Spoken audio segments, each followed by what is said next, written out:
আসসালামু আলাইকুম বন্ধুরা, আজ আমরা গণিত বইয়ের চতুর্থ শ্রেণীর 56 পৃষ্ঠার অনুশীলনীর অঙ্কের সমাধান করব। 10 পর্যন্ত যা রয়েছে এর মধ্যে আমরা 4.5 অনুশীলনী 1-এ রয়েছে ভাগ করো, 2-এ রয়েছে সহজ পদ্ধতিতে ভাগ করো, 3-এ রয়েছে খালি ঘর পূরণ করো, 4, 5, 6, 7, 8, 9, 10 এখানে রয়েছে লেখা প্রশ্ন উত্তর। তো আমরা 1 নং করি।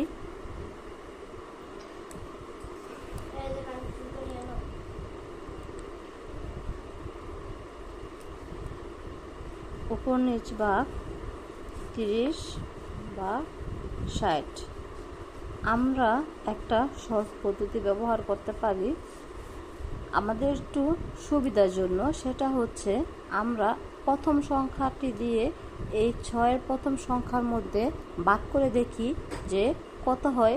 ঠিক সেই সংখ্যা দিয়ে আমরা 30কে গুণ করে তারপর আমরা উত্তর বের করতে সুবিধা হবে। এটা আমাদের জন্য একটা ছোটোখাটো একটা টিপস, যাতে বাচ্চারা বুঝতে সুবিধা হয়। আমরা 3, 6কে ভাগ করতে পারি 2 দিয়ে, 3 দুগুণে 6। এই 2 দিয়ে আমরা 30কে গুণ করে পাই 0, 3 দুগুণে 6, 60। এখানে আমাদের এ বরাবর 2 লিখতে হবে, যেহেতু আমরা 2 সংখ্যায় ভাগটা করছি, সেজন্য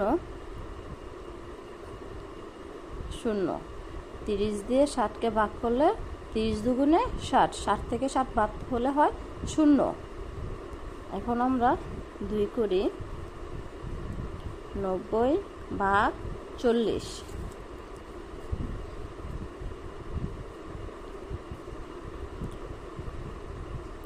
আমরা 4কে 9-এর মধ্যে ভাগ করি, 9কে 2টি ভাগ করা যায়, 3 বার করলে বেশি হয়, সে কারণে আমাদের 40কে এখন আমরা 2 দিয়ে গুণ করব।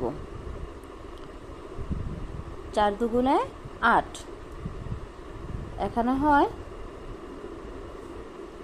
40 দুগুণে 80। 90 থেকে 80 বাদ হলে হয় 0, 0, 9 থেকে 1, 8 বাদ হলে হয় 1। এখানে আমাদের ভাগশেষ 10। এখন উত্তর হবে 2, ভাগশেষ হবে 10, ভাগশেষ 10। 3 নম্বরে 240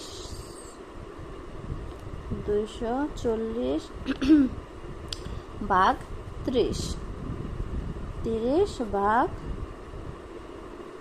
240। প্রথম আমরা যেহেতু এই 3কে 2-এর মধ্যে ভাগ যায় না, সে কারণে আমাদেরকে পুরোটার মধ্যে ভাগ নিতে হবে। আমরা যে ছোট টিপসটা ব্যবহার করি সুবিধাতে, এখন আমরা 3কে 24-এর মধ্যে ভাগ করব, কতবার যায় 3-এর নামটা 24 পর্যন্ত করে নেই।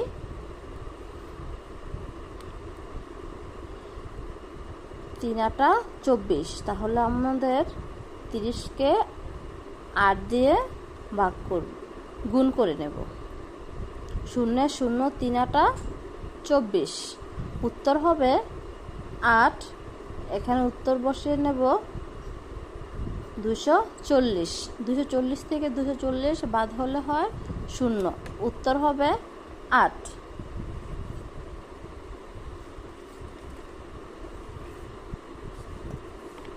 এরকম আমরা এখান থেকে আরও কিছু কিছু অঙ্ক করে দেখি। আমরা এখন 9 নাম্বারটা করি। 9 নাম্বার 168 ভাগ 42। উপর নিচ অঙ্ক 1, 6, 8। আমরা এখন 4কে 16-এর মধ্যে ভাগ করে দেখব।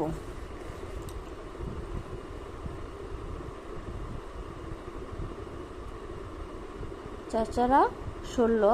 এখন আমরা 4 দিয়ে 42কে গুণ করব।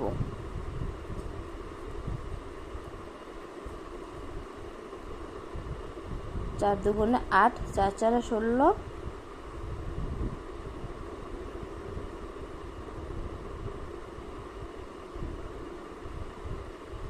উত্তর আমাদের মিলে গেছে। 8 থেকে 8 বাদ হলে 0, 6 থেকে 6 বাদ হলে 0, 1 থেকে 1 বাদ হলে হয় 0। আমাদের উত্তর হবে 4। এখন করব 11 নম্বর।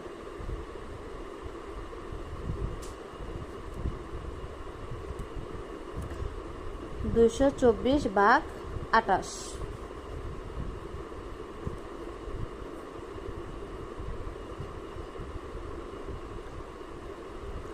28কে 224-এর মধ্যে ভাগ করব। আমরা যে ছোট চিপসটা ব্যবহার করতে বলেছি সেরকম করলে আমাদের সুবিধা হয়, আমাদের বাচ্চাদেরও বুঝতে সুবিধা হয়। এখন আমরা 2কে 2-এর মধ্যে হয় একবার, সে কারণে আমরা দুটো সংখ্যার মধ্যে ভাগ করব।